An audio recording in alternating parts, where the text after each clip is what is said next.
প্রতিদিন সকালে একই রকম নাস্তা করতে কার ভালো লাগে বলেন তো?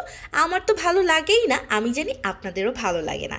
তাই আমি রুটিকে বাটারের মধ্যে পরোটার মতো করে ভেজে নিয়েছি, তার মধ্যে দিয়ে দিয়েছি ডিম। যত সব ফাঁকিবাজি বুদ্ধি আপনারা কিন্তু আমার কাছেই পাবেন। এসব ফাঁকিবাজি বুদ্ধির নাস্তা কিন্তু আমিই বানাই, আরও অনেকেই বানায়, আমি একটু বেশিই বললাম। তারপরে পরোটার মতো এপাশ ওপাশ ভেজে নিব। এর মধ্যে কিন্তু আমি গোলমরিচ আর লবণও ছিটিয়ে দিয়েছিলাম, সেটা কিন্তু ভিডিওতে দেখেছেন। এরপর আমি একটুখানি সস স্প্রেড করে তার মধ্যে দিয়ে দিব হচ্ছে নুডলস আর চিজ। চিজ দিলে কিন্তু এই নাস্তাটা খেতে সবচেয়ে বেশি মজা হয়। এবার এপাশ ওপাশ করে উল্টে ভালোভাবে ভেজে নিতে হবে।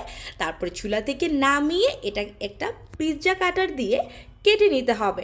তাহলেই দেখতে পারবেন নাস্তা থেকে কেমন জুসি জুসি একটা ফ্লেভার বের হচ্ছে, আর এটা দেখতেও কিন্তু বেশ মজা এবং ইয়ামি লাগবে। আর এই ধরনের নাস্তার আইটেম যদি আপনারা শিখতে চান তাহলে অবশ্যই কিন্তু আমার পিওর অ্যান্ড সিম্পলের সঙ্গে আপনাদেরকে থাকতে হবে।